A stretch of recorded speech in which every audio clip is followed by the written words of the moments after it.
બરાબર. તોય શાક ની તાણે દોઢ કિલો. કૃષ્ણ ભગવાન ને રાધાજી નું થાપન કર્યું હતું.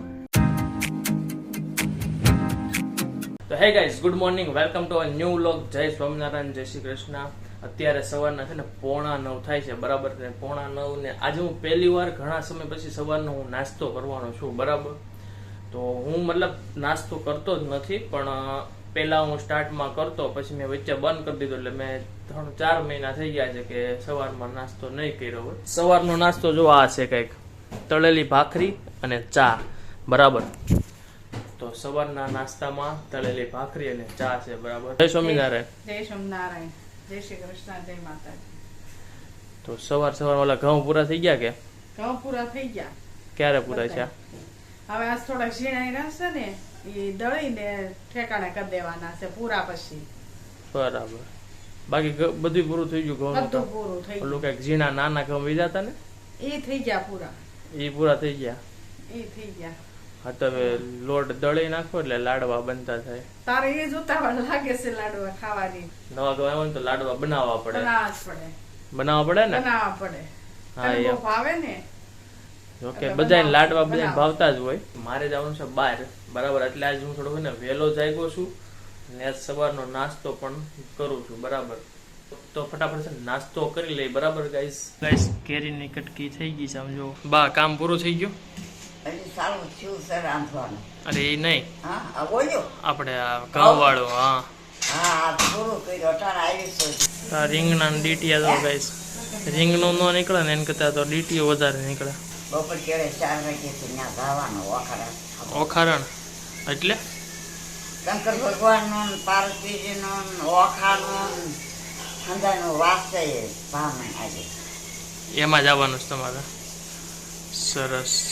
ચૈત્ર મહિનામાં 3 જે ઓખરા ને બેહાર સત્સંગ જેવું જ આવતું હોય છે ને? હમ. બરાબર.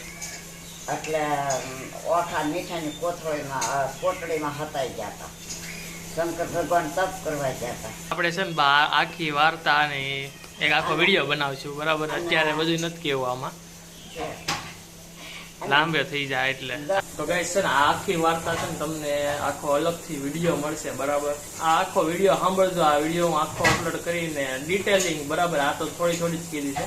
આખી વાર્તા તમને સાંભળવા મળશે. તો ચેનલને ફટાફટ સબસ્ક્રાઇબ કરી દો તો તમને સાંભળવા મળશે, અને બેલ આઇકનને ઓન કરી દેજો, બરાબર.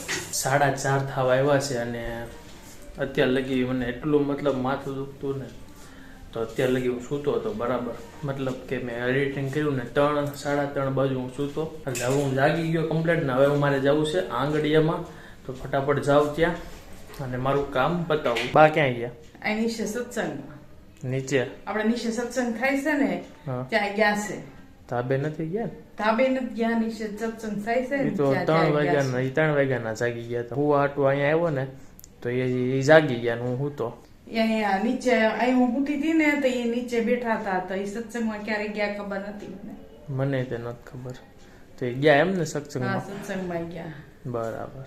તો ગાઈઝ 8 વાગી ગયા છે, સાંજના 8 વાગી ગયા છે ને બા અહીંયા આવી ગયા. આમ જો તમે બા, તમે સત્સંગમાં જઈ આવ્યા? હા, હો. ત્યાં હું કરે એવું ત્યાં? વાસ્યો ઓખારા એવું છે? રામાની બાઈએ. હા. એટલે સાંભળ્યું ને અંદાજે. હું ત્યાં આવ્યો ને જ્યારે, મતલબ હું એ બાજુમાં જ હતું, બરાબર. હા. તો હું ત્યાં નીચે ઉતરો ને તે કોઈક બેન હતા ત્યાં ઈ ગાતા હતા. હા, તો ઈ જ બેન આવે છે. ગવડાવા. હા, વાસે ઈ. એટલે એ આમ અઠવાડિયે આવે કે એ કઈ રીતના હોય? આ 3 દિવસ હોય. એટલે કાલ આજ ને કાલ નથી. એટલે કાલ ગઈકાલે હતું ને આજે હતું ને કાલ પાછું હોય છે 1 દિવસ. હા, એટલે 3 દિવસ થઈ ગયો. ઓખરા 3 દિવસ હોય. બરાબર. તો હું જે નીચે ગયો ને કઈક હું વાર્તા હાલતી ખબર છે કે શંકર ભગવાનની કે પાર્વતીની કઈક વાર્તા આવતી હતી. હા, ઓખારા શંકર ભગવાન ને પાર્વતીજી ને એ અંત આવે. બરાબર. કાલે હું કહી દીધું ને વાર્તા તો તારે. એવું હે? હા. તો ભાઈ કાલના વિડીયોમાં છે ને તમને આ જે વાર્તા છે ને એ સાંભળવા મળશે, બરાબર. તો ફટાફટ ચેનલને સબસ્ક્રાઇબ કરી દેજો તો તમને વાર્તા સાંભળવા મળશે. ઓકે કાબા? હા, સબસ્ક્રાઇબ કરે તો જ સાંભળવા મળે ને? તો હોય ને. તમે કેટલા વાગે ગયા હતા નીચે? હું તો 4 વાગે, તું આ હું તો તરત જ ભાગી. હું મારી મમ્મીને કહેતો હતો કે છે ને કે કે બા નીચે ગયા કે ઉપર એમ કઈ ખબર ન પડી કે હું હૂતો અને બા જાગી ગયા હતા. તો ઈ જાગીને પછી કે નીચે ગયા કે ખ્યાલ ન પડ્યો કે બા. હા કેટલા વાગે લગી ત્યાં બેઠા? આકડી ઘડીક પેલા આવી બા અહીંયા તો 7:30 થયા છે. 6:30 બંધ કરી દે. 6 વાગે? હા 6 વાગ્યા 6:30. 6 વાગે બંધ કર્યું. એટલું લાંબુ આવેલું મતલબ 4 વાગે ચાલુ થયું હતું કે પેલા ચાલુ થઈ ગયું 4 વાગે તમે ગયા તઈ? હા. તો આ રીતના હતું બરાબર. ત્યાં બાજુમાં એક્ઝેક્ટ અમારા ઘરની બાજુમાં જ હતું બરાબર. એટલે મને અહીંયા સંભળાતું હતું ઘરે હતો કાબા. હા કૃષ્ણ ભગવાન ને રાધાજી નું થાપન કર્યું હતું અહીંયા બાજુમાં. હા બરાબર. તો તમે જમી લીધું કે બાકી? હજી હે જમી લીધું કે બાકી? જમવાનું સહન થાય હજી બાકી છે ને? હા. તો ગાઈસ હજી જમવાનું બાકી છે ને, ફટાફટ છે ને પેલા જમી લઈ બરાબર, પછી તમને પાછો મળું. તો ગાઈસ જમવામાં છે ને અત્યારે વઘારેલી ખીચડી છે. આમ જુઓ તમે ખાલી, એ પણ દાણા નાખેલી હો. આમ જુઓ તમે, દાણા છે, મસાલો છે અને બટેકા છે, બધી વસ્તુ મિક્સ છે. મસાલાવાળી ખીચડી છે બરાબર. તો ગાઈસ મસ્ત મજાની મસાલાવાળી ખીચડી ખાઈ લીધી બરાબર. કઢી અને ખીચડી ખાઈ લીધી છે બરાબર. અને બા હતા ખાઈને વી આવ્યા. બા ખાઈ લીધું? હા ખાઈ જ લઈ ને. લેટ જમવાનું થાય કા અહીંયા? હા જેમ જેમ દિવસો જાય ને ટેવ પડી ગઈ છે બાને, કઈ વાંધો નથી આવતો.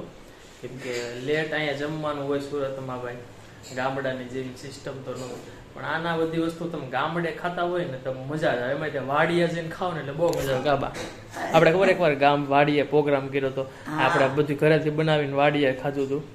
એ કેવી મજા આવે. જે માણસ એક ભાખરી ખાતો હોય ને રેગ્યુલર, તો એ વાડીએ જઈને ખાય ને તો એ 2 ભાખરી ખાઈ જાય. નક્કી ન હોય કેટલી ખાઈ જાય બરાબર. એમાંય અમે એ દિવસે બનાવીને ગયા હતા બટેકાનું શાક ને ભાખરી. એ સવારે ભાખરી બનાવી હતી ને બપોરે ખાધી હતી. અને છાશ હતી સાથે બરાબર. અને કાંદાનું અને ટમેટાનું ને કોબીનું સલાડ હતું. અને બીજું કંઈક મરચા હતા સાથે. કાબા એવું કંઈક હતું ને? હા. તો ત્યારે હું ઘરે આમ નોર્મલ એક ભાખરીને એમ ખાધો.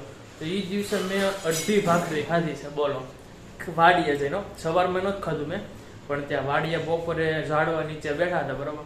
તો 2.5 ભાખરી કા 2 ભાખરી લગભગ હું ખાઈ ગયો બરાબર ત્યાં.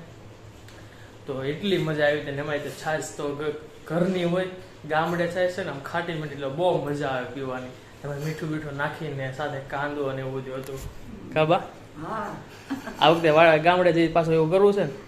કરવું છે ને પાછા ગામડે જઈને એટલે આ વખતે પાછું એવું કઈક કરી ગોઠવી કે વાડીએ જઈને 5 જણા 1.5 કિલો રીંગણાનું શાક ખાઈ ગયા હતા. આખા રીંગણાનું બનાવી દીધું હતું. 5 કિલા? હવા 1.5 કિલો એમ 5 જણા ઓહો. વાડીએ ખાવા ગયા હતા. કોણ?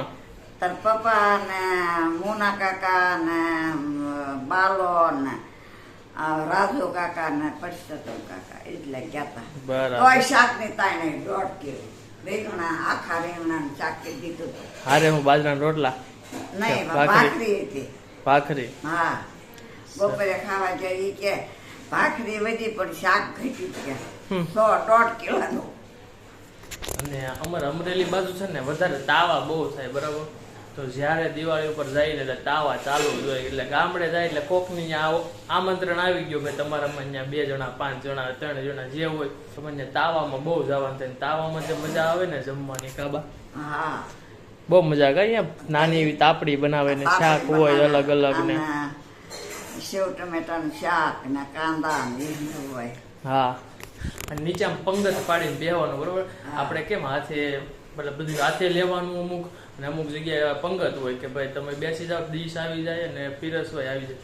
એમાં જે ખાવાની મજા છે ને તમે વાત જાઓ, એમાં એવી મજા આવે કે બરોબર. ગામડે આ એક સુખ વધારે મજા આવે. તો વિડીયોને આપણે અહીંયા અંત આપી. વિડીયોમાં મજા આવી તો લાઈક, શેર એન્ડ સબસ્ક્રાઈબ કરી દેજો. ને કોમેન્ટમાં જણાવજો કે વિડીયોમાં કેવી મજા આવે છે બરાબર. અમુક કોમેન્ટો આવે છે મને, પણ તમે પણ કોમેન્ટ કરજો અને જણાવજો બરાબર. ત્યાં બાય બાય.